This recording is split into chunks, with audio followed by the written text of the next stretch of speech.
నమస్కారం friends, welcome to మంచి మార్గం channel. Hyderabad real estate market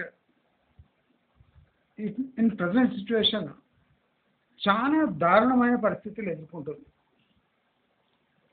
ఈ దారుణమైన పరిస్థితులు గత సంవత్సరంన్నర నుంచి దాని పతనం మొదలైంది. కానీ ఇప్పుడు అది లాస్ట్ ఫేజ్ పతనం, ఇంకా పీక్ స్టేజ్ నుంచి ఒక 30-40% కింద ఉంది. అంటే ఇంకా పతనం కావడానికి 40% ఇంకా బ్యాలెన్స్ ఉంది. చాలా మందికి ఈ సంవత్సరన్నర పాటు రియల్ ఎస్టేట్ తీవ్రంగా పతనం అవుతుంది అనే కాన్సెప్ట్ డైజెస్ట్ కావటం లేదు. ఈ హైదరాబాదు రియల్ ఎస్టేట్ గత 1.5 yearగా due to several scams during BRS regime, అది కాకుండా ఎలక్షన్ ఉండటం వల్ల దానికి ఒక 6 months ముందే ఈ రియల్ ఎస్టేట్ స్తబ్దుగా ఉండడం స్టార్ట్ అయింది. అంటే మీరు ఇప్పుడు చూడండి, డిస్కషన్లో స్తబ్దుగా ఉంది అనుకుంటా ఇప్పుడు 1.5 year అయిపోయింది. అంటే వీళ్ళు గెస్ చేసిన, వీళ్ళు ఎస్టిమేట్ వేసిన డిమాండ్ హైదరాబాద్ రియల్ ఎస్టేట్ సెక్టర్లో లేదు అని స్పష్టంగా తెలిసిపోతుంది. అయినా జనాలు మొండి పట్టుబట్టి అసలు ఈ రియల్ ఎస్టేట్ సెక్టర్ వాళ్ళు అసలు ఇక్కడ ఏ ప్రమాదం లేదు అనే చిత్రీకరణ చేయడానికి తీవ్రంగా శ్రమిస్తున్నారు. అలాంటి అంటే ఆ డౌట్స్ లేకుండా మంచి మార్గం ఛానల్ ఎప్పటికప్పుడు మన వ్యూవర్స్కి అసలు సంగతి చెప్తూనే ఉంది. చాలా చోట్ల మన వ్యూవర్స్ని, సబ్స్క్రైబర్స్ని అక్కడ ఇన్వెస్ట్ చేయకుండా రక్షించగలిగాము. అంటే మంచి మార్గం ఛానల్లో ఒక 3 లేదా 6 నెలల ముందే రియల్ ఎస్టేట్ ట్రెండ్స్ గుర్తుపెట్టి, అది నెగటివ్ ఇన్ఫర్మేషనే కావచ్చు కానీ ప్రాపర్గా షేర్ చేయబడే అంటే ప్లాట్ఫామే మంచి మార్గం ఛానల్. అయితే గత 1.5 yearగా పడుతున్న రియల్ ఎస్టేట్కి కాన్స్టెంట్ ఎలక్షన్స్ ఎప్పుడో అప్పుడు ఉండి దాన్ని బాగా డిస్టర్బ్ చేస్తున్నాయి. అంటే వీళ్ళు పన్నిన పన్నాగాన్ని ఆ election dates, election time delay చేస్తున్నాయి. లేకపోతే ఎప్పుడో వీళ్ళు ఈ అమాయక జనాలకు ఆ హైరైజెస్ కానివ్వండి, విల్లాస్ కానివ్వండి, లేదా ప్లాట్ బిట్స్ కానివ్వండి అంటించేవాళ్ళు. కానీ ఈ ఎలక్షన్ పుణ్యమాని అది కొద్దిగా స్తబ్దు అయి జనాలు కొద్దిగా వెయిట్ అండ్ వాచ్లో మోడ్లో పోయి చాలా రక్షింపబడ్డారు. కానీ ఇప్పుడు ఒక విచిత్రమైన పరిస్థితి ఏర్పడుతుంది. ఇప్పుడు లోక్సభ ఎలక్షన్స్ తర్వాత కూడా హైదరాబాద్ గ్రోత్ చాలా స్టంటెడ్గా ఉండబోతుంది. ఎందుకంటే అక్కడ టీడీపీ అలయన్స్ గెలుస్తుంది అని క్లియర్ మనకు ఇన్ఫర్మేషన్ అందుతుంది కనుక ఇప్పుడు టోటల్ ఫోకస్ ఇప్పుడు అమరావతి చుట్టుముట్టు లేదా ఏపీపై పడ్డది. మోస్ట్లీ అది చిత్తూరు, అనంతపూరు ఇలాంటి ప్లేసెస్ ఎక్సెప్ట్ దిస్ 2 districts తప్ప, లేదా పైన శ్రీకాకుళం, విజయనగరం తప్ప, ఈ ఎండుకు 2 తప్ప మిగతా ఏరియాస్ అంతా డెవలప్ అయ్యే ఆస్కారం ఎంతనో ఉంది. అది గ్రహించిన ఈ రియల్ ఎస్టేట్ సెక్టర్ వాళ్ళు ఇప్పుడు హైదరాబాద్ నుంచి షిఫ్ట్ చేసే పని 1.5 year బ్యాకే మొదలుపెట్టాను. నేను నా ఛానల్ ద్వారా గత 9-10 నెలలుగా చెప్తా ఉన్నాను, దయచేసి ఆగండి, రియల్ ఎస్టేట్ పడబోతుంది అని. కానీ అందరూ 5 years 8 years అవుట్లుక్తోని ప్లాట్స్, విల్లాలు, ఫ్లాట్స్ కొని తీవ్రంగా నష్టపోబోతున్నారు. అది స్పష్టంగా తెలుస్తుంది. మనం ఇది అవాయిడ్ చేయాలంటే ఇప్పుడైనా లేట్ కాలేదు.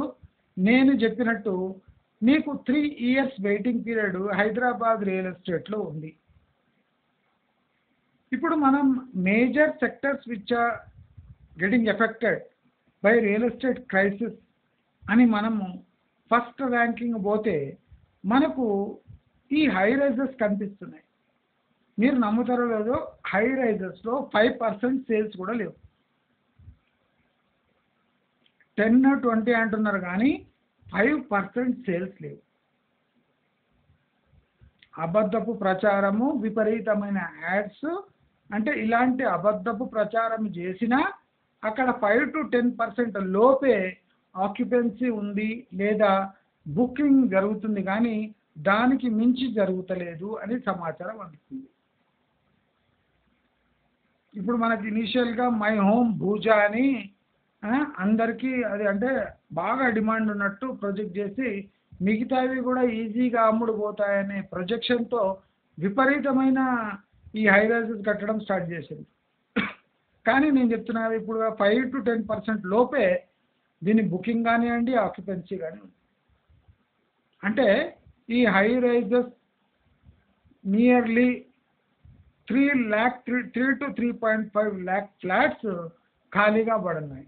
కానీ దీంట్లో మేజర్ ఇష్యూ ఇప్పుడు ఏం బయటపడుతుంది అంటే maintenance problems and quality of material used in construction of this high rises. అంటే ఇంటర్నల్ లోపల యూజ్ చేసే టైల్స్ కానివ్వండి, వాల్స్ కానివ్వండి, పుట్టి కానివ్వండి, లేదా సిమెంట్ కానివ్వండి, ఇది కూడా ఒక క్వశ్చనబుల్ క్వాలిటీ ఉంది. బల్క్లా చీప్ నియర్లీ ఎక్స్పైరీకి వచ్చిన మెటీరియల్స్ తీసుకొని ఈ హై రైజెస్ కడుతున్నారని నా దగ్గర సమాచారం ఉంది. అంటే ఇలాంటి విషయాలు కాకుండా general political and socio economic affairs of both Telangana and Andhra Pradesh are affecting the sales of Hyderabad real estate. ఇది స్పష్టం. అయితే ఈ ఈ ఈ రకమైన ఎన్వైరన్మెంట్ ఎప్పటి వరకు కొనసాగుతుందంటే 3+ years వరకు ఇంకా కొనసాగే అవకాశం ఉంది. మ్యాక్సిమం ప్లాట్ సేల్స్ ఇప్పుడు ఆంధ్ర వైపు షిఫ్ట్ అవుతున్నాయి. ఇక్కడ ప్లాట్స్ ఎవరు కొంటలేరు. అంటే ఇప్పుడు మనము హై రైజెస్ తర్వాత మనం విలాస్ పోతే విలాస్ పరిస్థితి ఇంకా ఘోరంగా ఉంది. ఎక్స్ట్రీమ్లీ కాస్ట్లీ, అంటే వాళ్లకు ₹1,00,00,000 అయితే అది 8 కోట్లకు అమ్మడానికి ట్రై చేస్తుంది. సో విలా సేల్స్ కూడా ఆల్మోస్ట్ 90 to 97%, అంటే ఒక 3% అలజడి ఉంది. విలా సేల్స్లో ఒక 2 to 3% అలజడి ఉంది. 98% అసలు సేల్స్ అంటే పర్చేజ్ ఎంక్వైరీసే వస్తలేవు విలాస్. అలాంటి దుస్థితి విలాస్ ఉంది. అదే కాకుండా మనకు ఇండిపెండెంట్ హౌస్ సేల్స్ కూడా అంటే ఎక్స్ట్రీమ్లీ ప్రీమియం సెగ్మెంట్లోకి వెళ్ళిపోయింది తప్ప, అంటే ఈ విల్లాకు నెక్స్ట్ ఇండిపెండెంట్ హౌస్ ప్రైజెస్ ఉన్నాయి కనుక దీని ప్రైజెస్ కూడా అసలు వెస్ట్ హైదరాబాదులో సేల్స్ చాలా తగ్గిపోయింది. ఆల్మోస్ట్ 5% to 10% సేల్స్ మధ్యలో జరుగుతున్నాయి. అంటే విల్లాస్ పరిస్థితి అగమ్య గోచరంగా ఉంది. ఫ్లాట్స్ పరిస్థితి కొద్దిగా మెరుగ్గా ఉంది. అంటే ఈ 50 to 70 to 80 రేంజ్ ఫ్లాట్స్ ఇంకా కొద్దిగా సేల్స్ ఎంక్వైరీస్ వస్తున్నాయి. సేల్స్ కూడా కొద్దిగా అవుతున్నట్టు మనకు సమాచారం ఉంది. అదే flat sales rest of the హైదరాబాద్లో కొద్దిగా వెస్ట్ హైదరాబాద్ కంపేర్ చేస్తే మెరుగ్గా ఉంది. అదే మనము ప్లాట్స్ సెక్టర్కి వస్తే ఇక్కడ కూడా భయంకరమైన సిచ్యువేషన్ ఉంది. ఎందుకంటే ఇక్కడ అమ్ముకునే వాళ్ళే ఎక్కువ, కొనేవాళ్ళు ఉన్నవాళ్ళు కూడా ఇప్పుడు అమ్ముకున్న ధాటి చూసి వాళ్ళు కూడా వెయిట్ చేస్తారు. అందరు ఎందుకు అమ్ముతున్నారు, అందరు ఒకసారి ఎందుకు అమ్ముతున్నారు, ఈ అమ్మటం వల్ల సేల్స్ రేట్లు పడిపోవాలి కదా, ఎందుకు పడతలేవని వాళ్ళు కూడా వెయిట్ అండ్ వాచ్ మోడ్లో వెళ్ళిపోయి ఇప్పుడు వాళ్ళు ప్లాట్లు కూడా కొంటలేదు. సో ఆ ప్లాట్ సేల్స్ కూడా ఆల్ ఓవర్ హైదరాబాద్ చాలా స్తబ్దుగా ఉంది. ఈ నక్క మీద తాటికాయ పడ్డట్టు ఇప్పుడు ఈ ఆంధ్రప్రదేశ్ ఎలక్షన్ రిజల్ట్స్ వచ్చినాక పాజిటివ్ రిజల్ట్స్ వచ్చి చంద్రబాబు నాయుడు అండ్ కో పవర్లో వస్తే గిన స్పాట్ 40% డిప్రిసియేషన్ వస్తుంది మన హైదరాబాద్ రియల్ ఎస్టేట్లో. ఎస్కలేషన్ ఆఫ్ ప్రైజెస్ పక్కన పెట్టండి, 40% స్లాష్ చేయాల్సి prices, because most of the people will now migrate to buy plots in Andhra Pradesh. వాళ్ళకి ఇల్లు కట్టుకోవడము కిరాయికి ఇవ్వడం కన్నా ఇప్పుడు అక్కడ పెరుగుతున్న రియల్ ఎస్టేట్లో పెట్టుబడి పెట్టాలి అంటే ప్లాట్స్లోనే పెట్టాలి. ఎందుకంటే అమరావతి చుట్టుముట్టు లేదా ఆంధ్రప్రదేశ్లో ఇంకా అపార్ట్మెంట్ కల్చరు, ఈ హై రైజెస్ లేవు, ఇండిపెండెంట్ అపార్ట్మెంట్స్ కూడా తూతూ మంత్రంగా ఉన్నాయి. సో ఇప్పుడు అక్కడ పెట్టుబడి పెట్టాలంటే అగ్రికల్చర్ ల్యాండ్స్, ప్లాట్స్, పెద్ద బిట్స్, చిన్న bits, around the towns, around the highways, అంటే డిమాండ్ ఉన్న ప్రాంతాలు ఇవే. ఆంధ్రప్రదేశ్లో ఇప్పుడు రియల్ ఎస్టేట్ పెట్టుబడులు అంటే ఇండిపెండెంట్ హౌసెస్, ఇండిపెండెంట్ ప్లాట్స్, పెద్ద బిట్స్, చిన్న bits, plots around towns and cities and highways, అంటే ఇలాంటి ల్యాండ్ బేస్డ్ ట్రాన్సాక్షన్స్ ఎక్కువ జరుగుతాయి ఆంధ్రప్రదేశ్లో తప్ప ఈ హై రైజెస్, ఫ్లాట్స్, పెద్ద పెద్ద విల్లా సేల్స్ అనేవి ఏముండవు. అక్కడ కన్స్ట్రక్షన్ కాస్ట్ కూడా మన హైదరాబాద్ కంపేర్ చేస్తే తక్కువ ఉంది కనుక availability of sand and other material ఈజీగా దొరుకుతుంది కనుక లేబర్ కూడా కన్సిడరబుల్ చీప్ కనుక అక్కడ ఇల్లు కట్టుకోవడమే బెటర్ అని ప్లాట్ సేల్సే చాలా ఎక్కువ ఉన్నట్టు కనిపిస్తుంది. ఇప్పుడు నెక్స్ట్ 3 years వరకు కూడా ఆంధ్రప్రదేశ్లో ప్లాట్ సేల్స్ చాలా జూమ్లో ఉంటాయి. Year on year 20 to 30% plot sales పెరుగుతూనే పోతాయి. ప్రతి సంవత్సరం 20 నుంచి 30% ప్లాట్ సేల్స్ పెరిగే అవకాశం ఆంధ్రప్రదేశ్లో మెండుగా ఉంది. అందుకోసం ఇప్పుడు తెలంగాణలో ఇన్వెస్ట్ చేసే తెలంగాణ రియల్ ఎస్టేట్ ఏజెంట్స్ కూడా ఇప్పుడు ఆంధ్రప్రదేశ్ షిఫ్ట్ అయ్యి అక్కడ ప్లాట్స్ అమ్మే కార్యక్రమం మొదలుపెట్టారు. కొన్ని ప్లాట్స్ తీసుకుంటున్నారు, కొంతమంది ల్యాండ్ తీసుకొని ప్లాట్స్గా కన్వర్ట్ చేస్తున్నారు, కొంతమంది చిన్న అంటే అర్బన్ ఏరియాస్ పక్కకి ఏమైనా ప్లాట్స్ ఉంటే దాన్ని అపార్ట్మెంట్ అంటే 3 floors స్టాండర్డ్ అపార్ట్మెంట్స్గా చేసి అమ్మేస్తున్నారు. అంటే డిఫరెంట్ మోడ్స్లో వాళ్ళు వెళ్ళిపోతున్నారు. ఇండిపెండెంట్ మేస్త్రీలు ఇండిపెండెంట్ ఇళ్ళు కట్టే ప్రయత్నం చేస్తున్నారు. అక్కడ ఈ హౌసింగ్ సెక్టర్ కూడా స్లో కావడానికి కారణం ఈ జగనన్న ఇండ్లు అని వచ్చి it has affected this housing sector also. అంటే ఈ డబుల్ బెడ్రూమ్ సేల్స్ కూడా దాన్ని దెబ్బ కొట్టింది జగనన్న ఇండ్లు. సో అక్కడిక్కడ కాకుండా హౌసింగ్ సెక్టర్ కూడా కుదేలైన సందర్భాలు ఉన్నాయి. సో మనం గుర్తుపెట్టుకోవాల్సి ఏమంటే ఇప్పుడు ల్యాండ్ బేస్డ్ ట్రాన్సాక్షన్స్ ఆంధ్రప్రదేశ్లో ఎక్కువ జరుగుతున్నాయి కాబట్టి దాని ఎఫెక్ట్ తీవ్రంగా హైదరాబాద్ రియల్ ఎస్టేట్ పై 1.5 year బ్యాక్ నుంచి మొదలైపోయింది. ఇప్పుడు పీక్ స్టేజ్లో వచ్చింది. పీక్ పిరమిడ్ స్టేజ్లో ఇప్పుడు ఆ ఫాల్ ఉంది. ఆ ఫాల్ తీవ్రమవుతుంది. ఈ చంద్రబాబు అండ్ కో ఎలక్షన్లో పాజిటివ్ రిజల్ట్స్ వస్తే ఆ సేల్స్ మీరు స్పాట్లో మీరు 20% to 40% స్లాష్ చూస్తారు.